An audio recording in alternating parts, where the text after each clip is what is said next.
Hi guys, verbal skills फिर से एक बार आपके साथ है पार्ट्स ऑफ स्पीच की सीरीज के एक और इम्पॉर्टेंट टॉपिक के साथ। So today we are going to cover adverb और आगे इसी तरीके से लॉजिकल वे में लर्निंग के लिए जुड़े रहिए और keep liking, sharing and subscribing my channel and do not forget to press bell icon. So moving to our topic of today, that is adverb. इसके लिए आपको पहले बताया था कि कभी भी जो मॉडिफाइंग वर्ड्स होते हैं, अगर मैं सरल भाषा में बोलूं, चार चांद लगाने वाले जो शब्द होते हैं, दैट कम्स अंडर एडवर्ब। और शब्द में ही मीनिंग छुपा हुआ है कि अगर मैं वर्ब में कुछ ऐड करूं, यानी कुछ ना कुछ प्लस करूं, दैट इज कॉल्ड एडवर्ब। यहाँ पर मॉडिफाइंग वर्ड्स कौन से? मॉडिफाइंग वर्ड्स या तो एडजेक्टिव को भी मॉडिफाई किया जा सकता है, वर्ब को भी मॉडिफाई किया जा सकता है, इवन एडवर्ब को भी मॉडिफाई किया जा सकता है। तो अगर जहां पर भी आपको उसके एक्शन में, उसकी क्वालिटी में और उसके मॉडिफाइंग में भी उसको बढ़ाकर बोला जाता है, उसको एडवर्ब कहते हैं। अब इसमें हमें पता क्या चलता है? याद रखिएगा, एडवर्ब में हमें 5 प्रकार के आंसर मिलते हैं। We get 5 types of answers. First, how. Second, how much. Third, where, when and last is how often. जब भी किसी स्टेटमेंट में हमें इनमें से किसी का भी आंसर मिलता है तो याद रखिएगा माय डियर फ्रेंड्स, वहां पर एडवर्ब यूज हुआ है। कैसे? हम इसको अब इसके टाइप्स और एक्शन के साथ प्लस एग्जाम्पल्स में सीख सकते हैं। 5 टाइप्स है, जैसे कि 5 अगर क्वेश्चन के आंसर मिल रहे हैं तो वही 5 टाइप्स भी है। First is adverb of manner. Adverb of manner जो है, it gives us the answer how the thing has done, या वो पर्सन कैसा है, या वो चीज या वो एक्शन किस प्रकार से हुआ है। For example, loudly, slowly, fastly.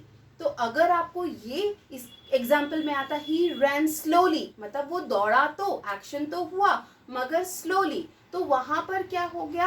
आपके पास आ गया आंसर हाउ का। That's why it is called adverb of manner, that how the things has done. Now second is adverb of degree. Degree यानी कि एक तरीके से quantity, how much the thing has done. आप बोलते हैं ना, मुझे तो आज बहुत गुस्सा आ रहा है। अब गुस्सा भी अगर आपने बोल दिया बहुत आ रहा है, मतलब आपके साथ क्या आ गया? आपकी जो लेवल है वो और हायर हो गया। तो इसी प्रकार से जो सो, वेरी, एक्सट्रीमली, इस प्रकार के जो वर्ड्स होते हैं वो आप यूज क्या कर रहे हैं? आप एडवर्ब ऑफ डिग्री को यूज कर रहे हैं। And third type is adverb of time. Adverb of time यानी कि समय का पता चलना।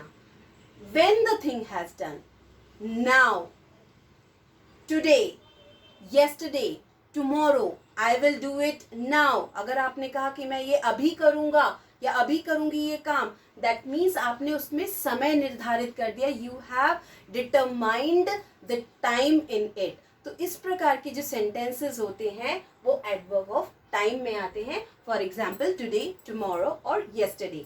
Now fourth is adverb of place. नाम से ही अंडरस्टैंड कर सकते हैं that where the thing has done. Here, there, near by, far. तो इस प्रकार से ये जो शब्द हैं, ये आप एक तरीके से जगह डिसाइड कर रहे हैं कि कहां पर चीज या एक्शन हो रहा है। सो कम हियर, तो ये एग्जाम्पल किसका हुआ? एडवर्ब ऑफ प्लेस का। Now moving to the last type, that is adverb of frequency. Frequency का मतलब होता है कितनी बार, how often the things has done या how often the action has done. जैसे नेवर, ऑलवेज, ऑफन। अब आप इसको सेंटेंस में कैसे बोल सकते हैं? He often comes to my house. वो अक्सर मेरे घर आता है। यानी कि उसके आने की जो फ्रीक्वेंसी है वो बहुत ज्यादा है। आप इसका उल्टा भी बोल सकते हैं, he seldom comes to my house, वो कभी कदार मेरे घर पे आता है।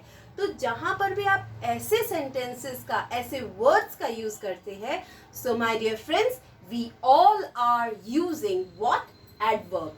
जहां पर भी आप अपने वर्ब में, एडजेक्टिव में, उसके सेंटेंस में आप चार चांद लगाने का काम करते हैं, वहां पर आप एडवर्ब को यूज करते हैं। एक लास्ट एग्जांपल के साथ कोट करना चाहूंगी। अगर आपने कहा कि दिस मैंगो इज स्वीट, लेकिन अगर आपसे मैंने बोला this mango is so sweet, तो आप कौन सा मैंगो खाना पसंद करेंगे? ओनली स्वीट और so sweet? So this is the choice. Obviously we will go for so sweet. जो ज्यादा मीठा होगा हम उसी को खाना पसंद करेंगे। तो यहाँ पर स्वीटनेस में भी चार चांद लगाए सो ने। So that is why what we had used adverb. So इसी प्रकार से लॉजिकल वे में, इजी वे में जानने के लिए आगे की सीरीज से कनेक्टेड रहे। So thank you for today.